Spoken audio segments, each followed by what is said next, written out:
नमो नमो विद्यार्थियों, मैं डॉक्टर हनुमान साई माली राजस्थान सरकार और वेदांता के CSR इनिशिएटिव ई कक्षा में आपका स्वागत करता हूं, जिसके टेक्निकल पार्टनर है मिशन ज्ञान। विद्यार्थियों, हम हमारी पाठ्यपुस्तक स्पंदना के एकादशः पाठः स्वदेशम कथम रक्षेयम पाठ का अध्ययन कर रहे हैं। विगत कक्षा तक हमने इस पाठ के मूल पाठ और संस्कृत व्याख्या को जाना और उस मूल पाठ के अंतर्गत जो पद आए थे उन पदों के परिचय को भी हमने वहां पर जाना है। विद्यार्थियों, आज की कक्षा में हम इस पाठ के जो अभ्यास प्रश्न हैं उन अभ्यास प्रश्नों को जानेंगे, उनको समझेंगे और उनको स्मरण करने का प्रयास करेंगे। तो विद्यार्थियों, आज का हमारा शीर्षक है अभ्यास प्रश्नः, उसके अंतर्गत वस्तुनिष्ठ, लघुत्तरात्मक, निबंधात्मक प्रश्नः। विद्यार्थियों, इन प्रश्नों को जानते हुए हम जो हमारे पाठ के अंतर्गत व्याकरणात्मक प्रश्न आए हैं उनको भी हल करेंगे, उनको समझेंगे। तो चलिए विद्यार्थियों, सर्वप्रथम हम प्रथम प्रश्न की ओर अग्रसर होते हैं और उसे समझते हैं। देखिए विद्यार्थियों, सर्वप्रथम हमारे पास में है वस्तुनिष्ठ प्रश्नः। वस्तुनिष्ठ प्रश्नों के अंतर्गत हमारे पास जो प्रश्न होता है उस प्रश्न के उत्तर के रूप में विकल्प दिए हुए होते हैं। उन विकल्पों में से हमें जो सही उत्तर है वह चुनना है और उसके पश्चात लिखना है। तो विद्यार्थियों, हमारे पास में सर्वप्रथम प्रश्न क्या है? महाराणा प्रतापः राजा आसीत्। महाराणा प्रताप राजा थे, इस प्रकार से हमारा यह प्रथम प्रश्न है। अब विद्यार्थियों, हमारे पास में विकल्प क्या क्या है?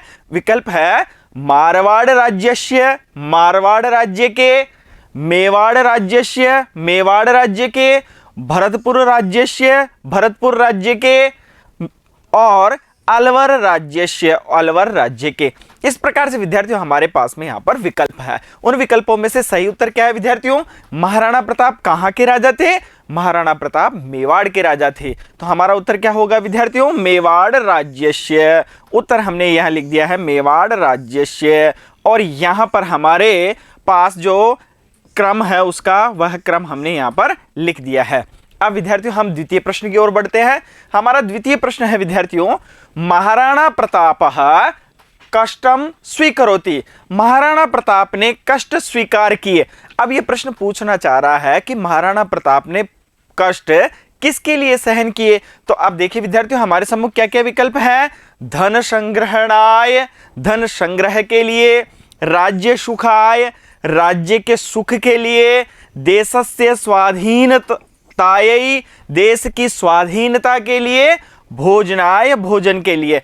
अब विद्यार्थियों, महाराणा प्रताप ने जो कष्ट सहन किया था वह कष्ट सहन किया था देशस्य स्वाधीनतायै, देश की स्वाधीनता के लिए, देश की स्वतंत्रता के लिए। तो हमारा उत्तर क्या होगा विद्यार्थियों? देशस्य स्वाधीनतायै। तो अब हमारा जो उत्तर है वह हमने यहाँ पर लिखा और जो इसका विकल्प है हम उसे यहाँ पर आगे लिख देते हैं। अब विद्यार्थियों, हम आगे के प्रश्न की ओर बढ़ते हैं। आगे का प्रश्न है हमारे पास में, किम महत् पापम वर्तते। क्या महान पाप है या महापाप है? तो विद्यार्थियों, आत्मधनम, आत्मेच्छा, आत्महननम, आत्म प्रशंसा, इस प्रकार से जो हमारे विकल्प दिए हुए हैं उन विकल्पों में से सही उत्तर क्या है? सही उत्तर है विद्यार्थियों यहाँ पर आत्महननम। तो हमारा उत्तर हमने यहाँ पर लिखा है और उसका जो विकल्प है उसके सम्मुख हमने वहां पर लिख दिया है। तो विद्यार्थियों, जो महान पाप है वह क्या है? आत्महननम, अर्थात जो आत्महत्या है वह महान पाप है, महापाप है। अगले प्रश्न की ओर बढ़ते हैं विद्यार्थियों। अगला प्रश्न है हमारे पास में, किम कल्याण प्रदम उच्यते। क्या कल्याण को प्रदान करने वाला कहा गया है या कहते हैं? किसे कल्याण को प्रदान करने वाला कहते हैं? तो विद्यार्थियों, वीर गत्या मरणम, आत्महननम, परनिंदा, आत्म प्रशंसा, इस तरह से हमारे सम्मुख यहाँ पर विकल्प हैं। उन विकल्पों में से हमें सही उत्तर चुनना है और उसे लिखना है। तो विद्यार्थियों, हमारा जो उत्तर है वह क्या है? वीर गत्या मरणम। जो वीर गति का मरण है या वीर गति प्राप्त करके मृत्यु को प्राप्त करना क्या है विद्यार्थियों? कल्याण प्रदम उच्यते। इस प्रकार से ये जो हमारा प्रश्न है उसका उत्तर है। उत्तर हमने यहाँ पर लिख दिया है और इसका विकल्प इसके सम्मुख हमने यहाँ पर लिख दिया है। अब विद्यार्थियों, हम आगे के प्रश्न की ओर बढ़ते हैं। आगे का प्रश्न क्या है हमारे सम्मुख? महाराणा प्रताप कथम स्वदेशम रक्षितुम इच्छति। महाराणा प्रताप ने किस प्रकार अपने देश की रक्षा करने की इच्छा की या इच्छा करते हैं? तो विद्यार्थियों, धन से, प्राणै प्राणों से, विचारै विचारों से, उद्घोषै उद्घोष से। तो महाराणा प्रताप किस प्रकार से अपने देश की रक्षा करना चाहते हैं, इस प्रकार से ये हमारा प्रश्न है। तो महाराणा प्रताप ने किस प्रकार अपने देश की रक्षा करने की इच्छा करते हैं या इच्छा रखते हैं? तो विद्यार्थियों उनका जो इच्छा थी वह क्या थी? प्राणै, अर्थात प्राण देकर अपने देश की रक्षा करना चाहते थे। तो हमारा उत्तर क्या होगा विद्यार्थियों? प्राणै, और उसका विकल्प हम उसके सम्मुख लिख देते हैं। देखिए विद्यार्थियों हमने इसका उत्तर इसके सम्मुख लिख दिया है, इसे सही कर लेते हैं एक बार।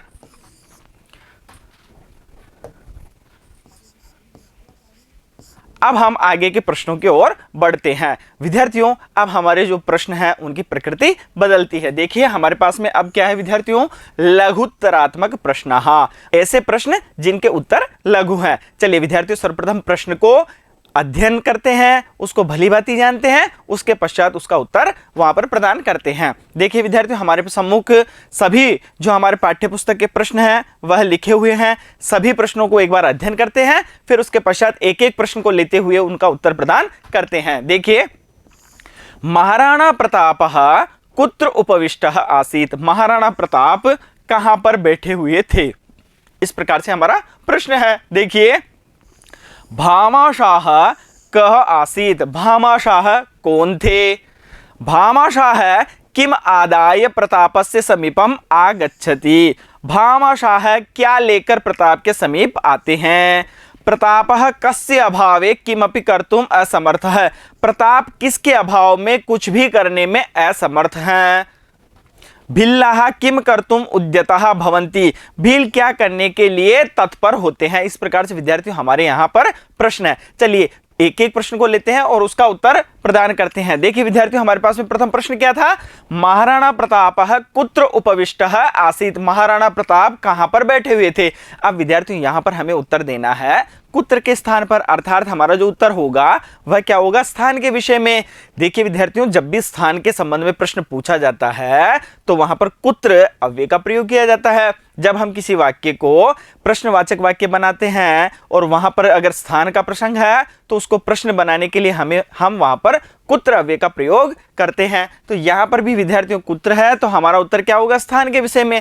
अब देखिए यहां पर जो शेष पद हैं उन्हें हम यथास्थान यहां पर लिख देंगे और जो उत्तर है वह हम कुत्र के स्थान पर लिख देंगे। तो देखिए विद्यार्थियों महाराणा प्रतापः अरण्ये एकस्याम शिलायाम उपविष्टः आसीत्, महाराणा प्रताप वन में एक शिला पर बैठे हुए थे। हमारा उत्तर क्या रहा विद्यार्थियों? अरण्ये एकस्याम शिलायाम। इस प्रकार से उत्तर प्रदान करते हुए हमने वाक्य को पूर्ण कर दिया है। तो हमारा पूर्ण उत्तर क्या है? महाराणा प्रतापः अरण्ये एकस्याम शिलायाम उपविष्टः आसीत्। दूसरा प्रश्न है भामाशाह का आसीत्, भामाशाह कौन थे? अब कौन के स्थान पर हमें उत्तर देना है, तो कौन थे विद्यार्थियों? मेवाड़ मंत्री। तो भामाशाह मेवाड़ मंत्री आसीत्, भामाशाह मेवाड़ के मंत्री थे। इस प्रकार से हमारा उत्तर होता है। अगले प्रश्न की ओर बढ़ते हैं विद्यार्थियों। अगला प्रश्न क्या है हमारे पास में?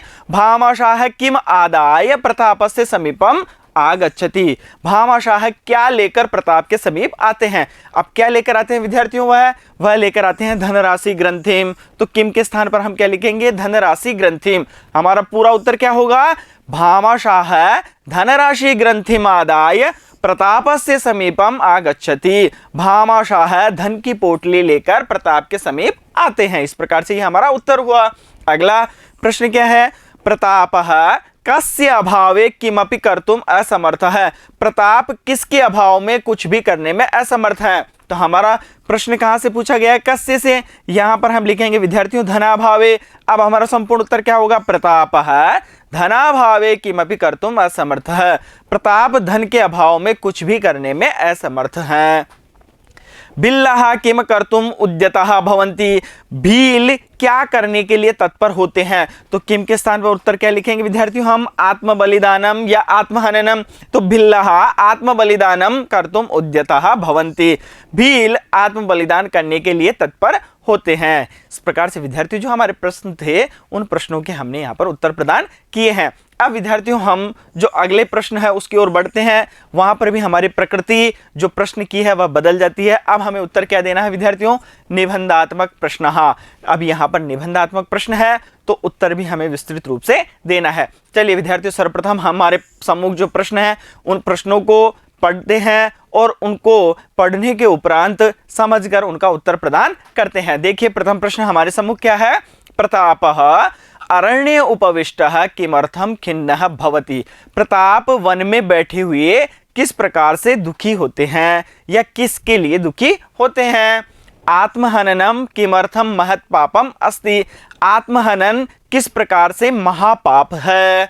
भामाशाह किम निमित्तम स्वकीयम धनम प्रतापाय अर्पयति। भामाशाह ने किस प्रयोजन के लिए अपना धन प्रताप को अर्पण करते हैं। अगला प्रश्न है विद्यार्थियों, भामाशाह कियत धनम प्रतापाय ददाति। भामाशाह कितना धन प्रताप को देते हैं। धनम प्राप्य महाराणा प्रतापः किम उद्घोषयति। धन प्राप्त करके महाराणा प्रताप क्या उद्घोषणा करते हैं। इस प्रकार से विद्यार्थियों हमारे सम्मुख यहाँ पर प्रश्न है। चलिए एक एक प्रश्न को लेते हैं और उसका उत्तर प्रदान करते हैं। देखिए विद्यार्थियों, सर्वप्रथम हमारे सम्मुख प्रश्न क्या है? प्रतापः अरण्य उपविष्टः किमर्थम खिन्नः अभवत्। प्रताप वन में बैठे हुए किस प्रकार से खिन्न होते हैं या दुखी होते हैं। इस प्रकार से हमारा प्रश्न है। विद्यार्थियों प्रश्न का उत्तर देते समय हमें सर्वप्रथम जो प्रश्न दिया हुआ है उस प्रश्न की जो प्रकृति है और जो उसका भाव है उसको समझते हुए उत्तर वहां पर प्रदान करना है। अब विद्यार्थियों यहाँ पर हम उत्तर प्रदान करते हैं। प्रतापः प्राणेरपि स्वदेशम रक्षितुम इच्छति स्म। प्रताप प्राण देकर भी अपने देश की रक्षा करना चाहते थे, किंतु साधनाभावे स किमपि कर्तुम असमर्थत्वात् खिन्नः भवति। किंतु साधनों के अभाव में वह कुछ भी करने में असमर्थ होने के कारण दुखी होते हैं। इस प्रकार से विद्यार्थियों जो हमारा प्रश्न था उसका हमने यहाँ पर उत्तर प्रदान किया है। चलिए विद्यार्थियों आगे के प्रश्न की ओर बढ़ते हैं। आगे का प्रश्न हमारे सम्मुख क्या है? आत्महननम किमर्थम महत् पापम अस्ति। आत्महनन किस प्रकार से महापाप है। तो विद्यार्थी उन्होंने कहा कि महाराणा प्रतापानुसारेण आत्महननम महत् पापम वर्तते। महाराणा प्रताप के अनुसार आत्महत्या अथवा आत्महनन महापाप है। यतो ही कष्टानि सोढ्वा वीरगत्या मरणम कल्याणप्रदम कथ्यते। क्योंकि कष्टों को सहन करके वीर गति को प्राप्त करना और वीर गति को प्राप्त करके मरना कल्याणकारी कहा जाता है। आत्महननम तु नपुंसकानाम कर्म वर्तते। आत्महनन तो नपुंसकों का कार्य है, न तो वीराणाम वीरों का कार्य नहीं है। इस प्रकार से विद्यार्थियों जो हमारा प्रश्न था आत्महननम किमर्थम महत् पापम वर्तते उसका उत्तर हमने यहाँ पर प्रदान किया है। चलिए विद्यार्थियों आगे के प्रश्न की ओर बढ़ते हैं। देखते हैं आगे का प्रश्न क्या है। आगे का प्रश्न है विद्यार्थियों हमारे सम्मुख, भामाशाह किम निमित्तम स्वकीयम धनम प्रतापाय अर्पयति। भामाशाह ने किस निमित्त के लिए किस प्रयोजन के लिए अपना धन प्रताप को अर्पण करते हैं या प्रताप को देते हैं। इस प्रकार से हमारा यह प्रश्न है। देखिए विद्यार्थियों, भामाशाह स्वदेशस्य स्वतंत्रतायै राष्ट्रधर्मस्य च रक्षां कर्तुं प्रतापाय स्वकीयं विपुलं धनम अर्पयति। भामाशाह ने अपने देश की स्वतंत्रता के लिए और राष्ट्र धर्म की रक्षा करने के लिए प्रताप को अपना विपुल धन अर्पण करते हैं अथवा देते हैं। इस प्रकार से ये हमारा उत्तर है। अगले प्रश्न की ओर बढ़ते हैं विद्यार्थियों। अगला प्रश्न है हमारे सम्मुख, भामाशाह कियत धनम प्रतापाय ददाति। भामाशाह ने कितना धन प्रताप को दिया या प्रताप को देते हैं। इस प्रकार से ये हमारा प्रश्न है। तो विद्यार्थियों हमने पाठ के अध्ययन के दौरान जाना कि भामाशाह एतावत विपुलम धनम प्रतापाय ददाति। भामाशाह इतना विपुल धन प्रताप को देते हैं, येन धनेन 12 वर्षाणि यावत् 25 सहस्र सैनिकाः सहर्षं योद्धुं शक्नुवन्ति स्म। जिस धन से 12 वर्षाणि से क्या तात्पर्य विद्यार्थियों 12 वर्षों तक यावत तक 25,000 सैनिक प्रसन्नतापूर्वक युद्ध कर सकते थे। इस प्रकार से इसका उत्तर है। इन्होंने यहाँ बताया कि इतना पर्याप्त धन उन्होंने दिया कि 12 वर्षों तक 25,000 सैनिक प्रसन्नतापूर्वक युद्ध कर सकते थे। चलिए विद्यार्थियों आगे के प्रश्न की ओर बढ़ते हैं। आगे का प्रश्न है हमारे पास में, धनम प्राप्य महाराणा प्रतापः किम उद्घोषयति। धन प्राप्त करके महाराणा प्रताप क्या उद्घोषणा करते हैं। देखिए विद्यार्थियों, धनम प्राप्य महाराणा प्रतापः उद्घोषयति यत्।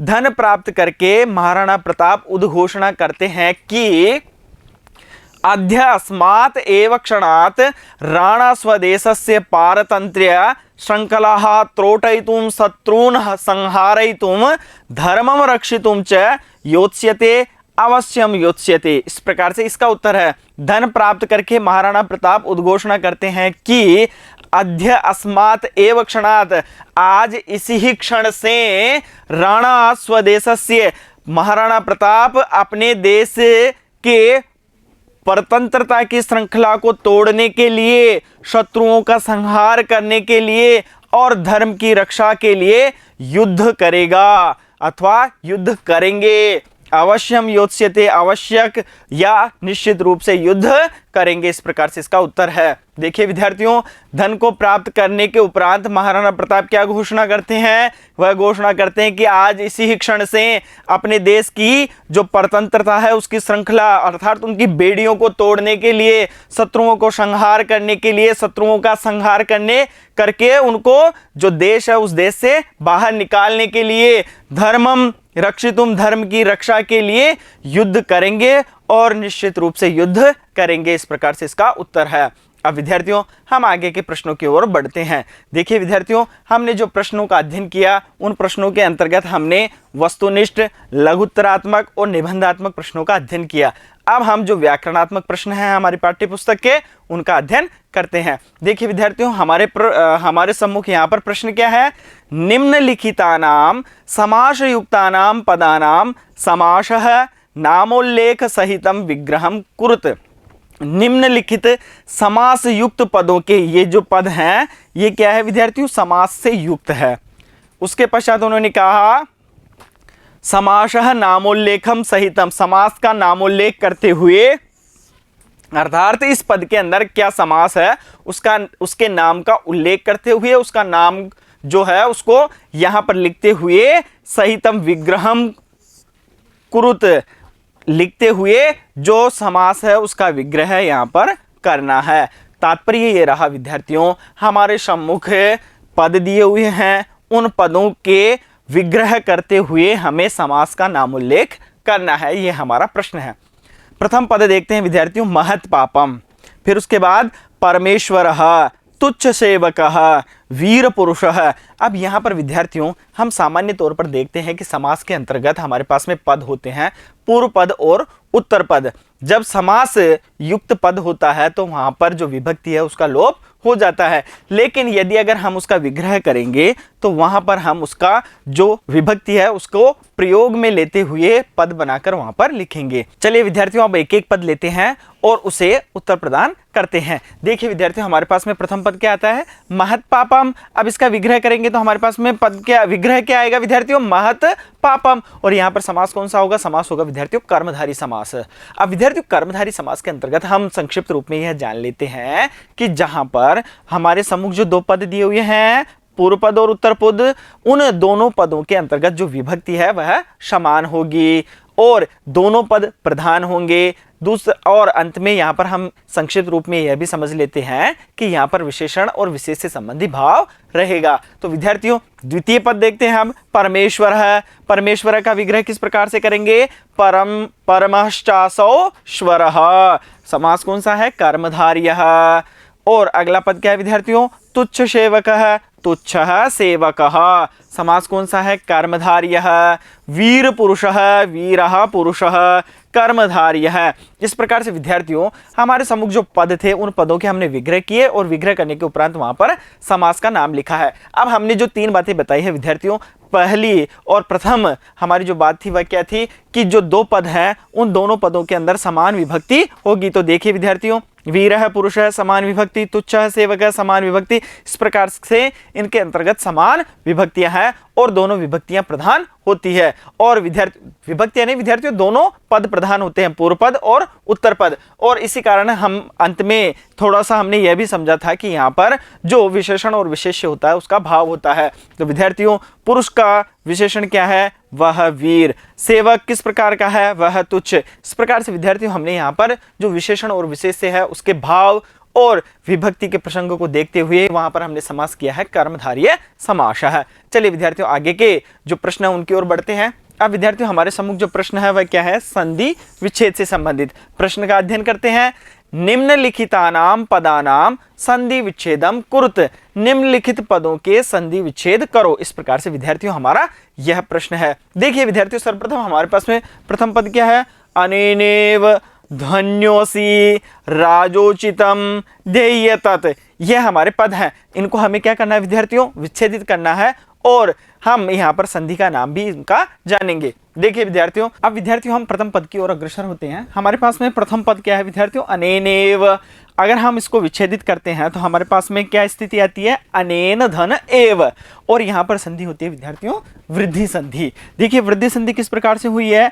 अनेन के अंदर जो हमारे पास में अंतिम वर्ण है न, उससे हमने स्वर निकाला अ, उसके पश्चात आगे देखते हैं ए, और ऐसी परिस्थिति के अंदर होती है विद्यार्थियों वृद्धि संधि, और अ और ए मिलकर बनते हैं विद्यार्थियों आई। क्या बनता है? आई। इस प्रकार से देखिए विद्यार्थियों आगे का पद है धन्योसी। यहां से इसको विच्छेदित करते हैं तो क्या हमारे पास में अलग अलग होते हैं? धन्य धन असी। इस प्रकार से विद्यार्थियों यहां पर हम देखते हैं कि यहां पर क्या आता है? विसर्ग आ जाता है और संधि क्या होती है विद्यार्थियों? यहां पर विसर्ग संधि। अगर हम इन दोनों पदों को एक साथ करते हैं तो वहां पर संधि क्या आती है विद्यार्थियों? विसर्ग संधि। देखिए विसर्ग संधि किस प्रकार से हुई है? यहां पर जो विसर्ग दिया हुआ है उस विसर्ग से पूर्व ह्रस्व अ है और विसर्ग के पश्चात भी हमारे पास में क्या है विद्यार्थियों? ह्रस्व अ है। ऐसी परिस्थिति हमारे सम्मुख बनी हुई है। अ है, उसके पश्चात विसर्ग है और उसके पश्चात अ है, दोनों ही ह्रस्व अ है। ऐसी परिस्थिति के अंदर विद्यार्थियों विसर्ग के स्थान पर र को उ और ए दोनों मिलकर गुण हो जाते हैं ओ, और इस प्रकार से हमारे पास में पद आता है धन्यो असी। अब अ है, इस ए का हो जाता है विद्यार्थियों पूर्व रूप और अवग्रह का चिन्ह लगकर हमारे सम्मुख संपूर्ण रूप से पद बनता है धन्यो असी। राजोचितम, अगर हम इसको विच्छेदित करेंगे तो राजा धन उचितम। इस प्रकार से यहाँ पर क्या संधि है विद्यार्थियों? गुण संधि, क्योंकि यहाँ पर हम देखते हैं कि आ है और उसके पश्चात उ है। आ और उ दोनों मिलकर क्या बनेंगे विद्यार्थियों? गुण ओ, और हमारे पास में पद क्या आएगा? राजोचितम। उसी प्रकार से विद्यार्थियों ध्येय तत् अलग अलग करेंगे। देही धन एतत् अलग अलग करने पर हमें पता चलता है कि विद्यार्थियों यहाँ पर है अंतिम क्या है विद्यार्थियों? ई, और ई के बाद में हम देखते हैं कि यहाँ पर है ए। ऐसी परिस्थिति में ई के स्थान पर होता है विद्यार्थियों य, और यह स्वर रहित है तो स्वर इसके अंदर हम मिला लेंगे तो पद क्या बनेगा? ये। और संपूर्ण रूप से हमारे पास में क्या पद आता है विद्यार्थियों? ध्येय तत्, और यहाँ पर संधि है विद्यार्थियों यण संधि। इस प्रकार से विद्यार्थियों हमने जो संधि का प्रसंग है यह यहाँ पर देखा है। देखिए आरंभ से इनको हम पूर्णतया पुनः देखते हैं और उसके पश्चात आगे के प्रश्न की ओर अग्रसर होते हैं। देखिए विद्यार्थियों अनेनेव अनेन धन एव संधि कौन सी है? वृद्धि संधि। धन्यो असी, धन्य धन असी। राजोचितम, राजा धन उचितम, गुण संधि। ध्येय तत्, देही धन एतत्, यण संधि। इस प्रकार से विद्यार्थियों संधि का प्रश्न हमने यहाँ पर अध्ययन किया है। अब हम आगे के प्रश्न की ओर बढ़ते हैं। आगे का प्रश्न है विद्यार्थियों हमारे सम्मुख कोष्टकगत संकेतानुसारम रिक्त स्थानानाम पूर्तिम कुरुत। कोष्टकगत संकेत के अनुसार, कोष्टक में दिए गए संकेत के अनुसार रिक्त स्थानों की पूर्ति करो। इस प्रकार से विद्यार्थियों हमारे सम्मुख यहाँ पर कोष्टक के अंतर्गत कुछ संकेत दिए हुए हैं, उन संकेतों को जानते हुए हमें यहाँ पर प्रश्न का उत्तर प्रदान करना है। तो देखिए विद्यार्थियों हमारा प्रश्न क्या है, आवाम विद्यालयम रिक्त स्थान दिया हुआ है, उसके पश्चात दिया हुआ है गम। अब विद्यार्थी यहाँ पर समझने योग्य बात यह है कि जो आवाम है उसके अनुसार यहाँ पर क्रिया का प्रयोग किया जाएगा। गम एक धातु है, धातु के रूप चलते हैं, तो उस रूप का जो प्रयोग है वह हमें आवाम के अनुसार करना है। अब आवाम है विद्यार्थियों उत्तम पुरुष द्विवचन का, तो क्रिया किसकी आएगी, उत्तम पुरुष द्विवचन। और उत्तम पुरुष द्विवचन में क्रिया क्या आती है विद्यार्थियों, देखिए उसके रूप किस प्रकार से चलेंगे, गच्छति गच्छतः गच्छन्ति, गच्छसि गच्छतः गच्छत, गच्छामि गच्छावह। तो वहां पर उत्तर क्या आएगा, गच्छावह। इन्हीं प्रश्नों को समझते हुए हम जो उत्तर है वह प्रदान करेंगे। देखिए विद्यार्थियों आगे हमारे सम्मुख क्या है, हमारे पास है विद्यार्थियों आवाम। आवाम का हमने क्या लिखा है वहां पर, गच्छावह, गम धातु के अनुसार। यहाँ पर है यदा श्यामः पचति तदा मोहन खादति। अब विद्यार्थियों श्यामा है उसके अनुसार हमने क्या लिखा है, यह अन्य पुरुष है, और अन्य पुरुष के अंतर्गत विद्यार्थियों आता है प्रथम पुरुष, और प्रथम पुरुष की जो क्रिया है उसका प्रयोग करेंगे। देखिए अन्य पुरुष के अंतर्गत ये क्या है विद्यार्थियों, एक वचन, तो यहाँ पर जो क्रिया है वह भी क्या आएगी, एक वचन की। तो हमारा पद क्या आएगा यहाँ पर, पचती। उसी प्रकार से विद्यार्थियों जो मोहन है उसके कारण यहाँ पर क्या आएगा, खादती। हमारे पास में दोनों जो क्रियापद हैं उन क्रियापदों के अनुसार हमने वहां पर क्रिया का प्रयोग किया है। श्यामः एक वचन, इस कारण से पचती, मोहन एक वचन, इस कारण से वहां पर खादती। और दोनों का पुरुष क्या है विद्यार्थियों, एक वचन है और प्रथम पुरुष है। इसी प्रकार से विद्यार्थियों सुधीरः नरेंद्रेण सह विद्यालये, रिक्त स्थान दिया हुआ था और आगे लिखा हुआ था पठ, यहां पर हमने लिखा पठ थी, किस कारण से, सुधीर के कारण से, क्योंकि वहां पर भी क्या है विद्यार्थियों, प्रथम पुरुष और एक वचन। इसी प्रकार से युवाम अत्र किम कुरुथः। अब विद्यार्थी यहां पर है मध्यम पुरुष और द्विवचन, इस कारण से यहां पर क्या आया, कुरुथः। चलिए विद्यार्थियों आगे के प्रश्न की ओर बढ़ते हैं।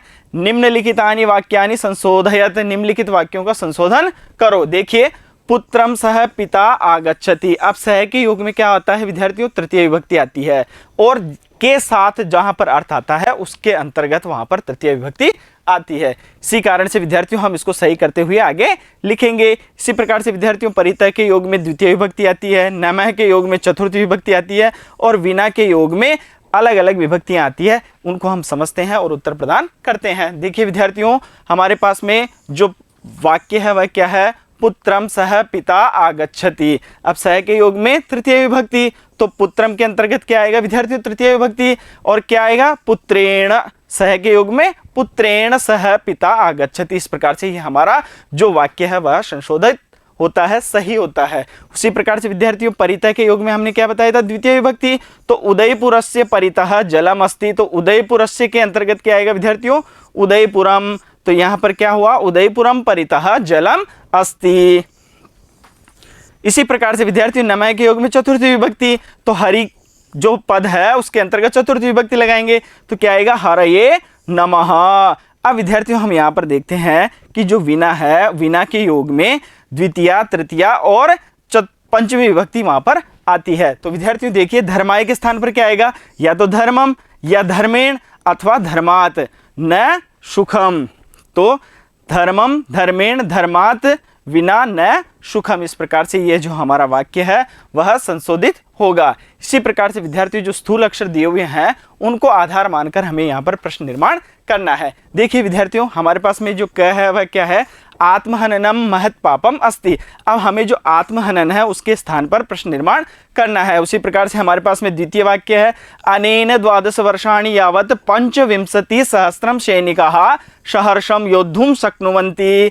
महाराणा प्रतापः अरण्ये एकस्यां शिलायाम् उपविष्टः वर्तते। विजयतां महाराजः भवतां वीरता धीरता च देशरक्षाये महानतम सहयोगम कृतवती। इस प्रकार से विद्यार्थियों हमारा जो प्रश्न है उसके अंतर्गत हमें यहाँ पर प्रश्न निर्माण करना है। चलिए एक एक वाक्य लेते हैं और प्रश्न निर्माण करते हैं। पहला हमारा वाक्य क्या है, आत्महननम महत् पापम अस्ति। तो आत्महनन महान पाप है।